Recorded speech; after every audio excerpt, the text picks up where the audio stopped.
नमस्कार, the वानाबी astrologer में आपका स्वागत है। आज बात होगी कुंडली के 12 घर, 9 प्लैनेट्स और 12 राशियों पर। तो लास्ट वीडियो में हमने डिस्कस किया था कि ये कुंडली के 12 घर होते हैं। अब ध्यान रखने वाली बात ये है कि जो घर हैं वो फिक्स्ड हैं, लेकिन जो राशिज़ हैं वो मूवेबल हैं। तो ये जहाँ मैंने 1 नंबर लिखा है, ये हमेशा पहला घर ही रहेगा, ये हमेशा दूसरा ही रहेगा, एंड सो ऑन। तो घरों से हम जिन चीज़ों का विचार करते हैं वो फिक्स्ड हैं। फॉर एग्ज़ाम्पल, पहले घर से हम जातक की पर्सनालिटी, उसकी हेल्थ, उसके व्यक्तित्व का विचार करते हैं। तो हमेशा यह हम पहले घर से ही करेंगे, ये हम दूसरे या चौथे घर से नहीं करेंगे। लेकिन जब बात आती है राशियों की, तो अगर आप अपनी कुंडली खोलकर देखेंगे तो हो सकता है यहाँ पर कोई भी नंबर हो, 8 भी हो सकता है, 7 भी हो सकता है। तो ये जो राशियाँ हैं ये अलग अलग हो सकती हैं घरों में। इस बात का हमेशा ध्यान रखिएगा, क्योंकि यह कन्फ्यूजन शुरू में ज़रूर होती है कि कहते तो इसे पहला घर है, लेकिन मेरी कुंडली में तो यहाँ 6 नंबर लिखा है या 12 लिखा है या 8 लिखा है। तो वो राशियाँ हैं और 12 घर हैं, वो फिक्स्ड हैं। तो अब आते हैं हमारे 9 प्लैनेट्स पर, जो कि हैं सन, सूर्यदेव जिन्हें ग्रहों का राजा कहा जाता है, फिर मून, चंद्रदेव, इन्हें रानी की संज्ञा दी गई है।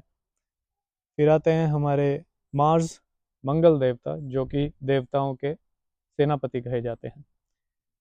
फिर आते हैं मर्क्यूरी, बुध, जिन्हें एक युवराज की संज्ञा दी गई है। 5वें नंबर पर वीनस, शुक्राचार्य, जो कि असुरों के गुरु कहे जाते हैं। फिर आते हैं देव गुरु बृहस्पति या गुरु जुपिटर। फिर आते हैं हम सबके फेवरेट शनिदेव, न्याय के देवता। और फिर ये यूरेनस कौन बोला? यूरेनस नहीं, ये वैदिक एस्ट्रोलॉजी है।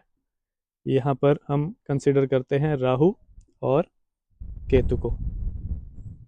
ये दो छाया ग्रह हैं। हम जानते हैं कि ये फिजिकल प्लैनेट्स नहीं हैं, लेकिन वैदिक एस्ट्रोलॉजी में हम राहु और केतु को लेते हैं। तो आइए बात कर लेते हैं 12 राशियों की। तो मेष, वृषभ, मिथुन, कर्क, सिंह, कन्या, तुला, वृश्चिक, धनु, मकर, कुंभ और मीन, ये 12 राशियां हैं।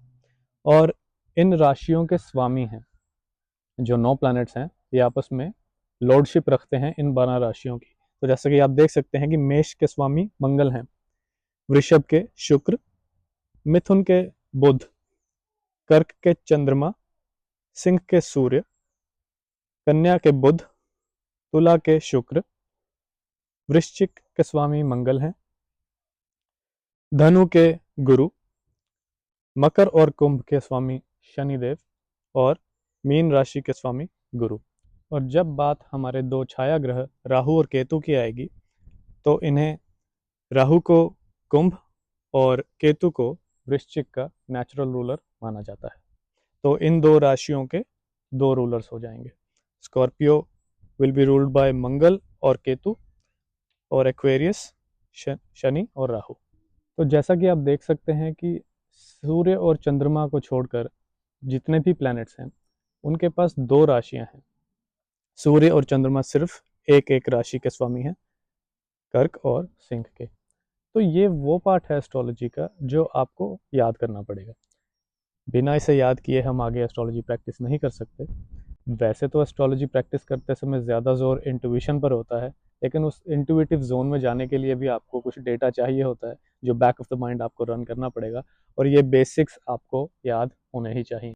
अब अगले वीडियो में हम जो 12 घर हैं कुंडली के, इनके बारे में विस्तार से जानेंगे कि किस घर से किस चीज़ का विचार करना है। फॉर एग्ज़ाम्पल, आज मैंने आपको संक्षेप में बताया था कि पहले घर से जातक की पर्सनैलिटी, हेल्थ, व्यक्तित्व, इन चीज़ों का विचार करते हैं।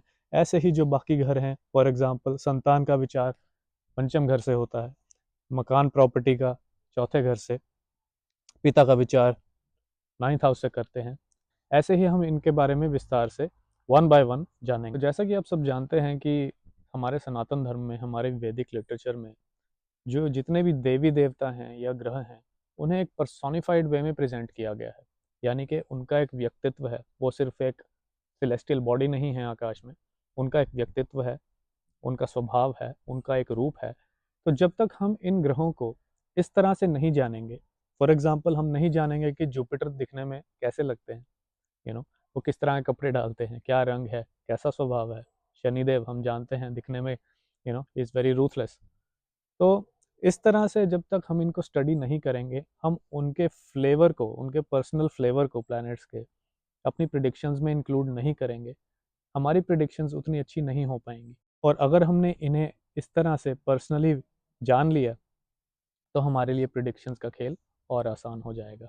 ये है तो बेसिक, लेकिन बहुत इंपॉर्टेंट है। तो आशा करता हूँ दोस्तों कि आज आपने कुछ नया सीखा होगा। हम अपनी इस चर्चा को अगले वीडियोज़ में आगे बढ़ाएंगे। देखते रहिए द वानाबी एस्ट्रोलॉजर।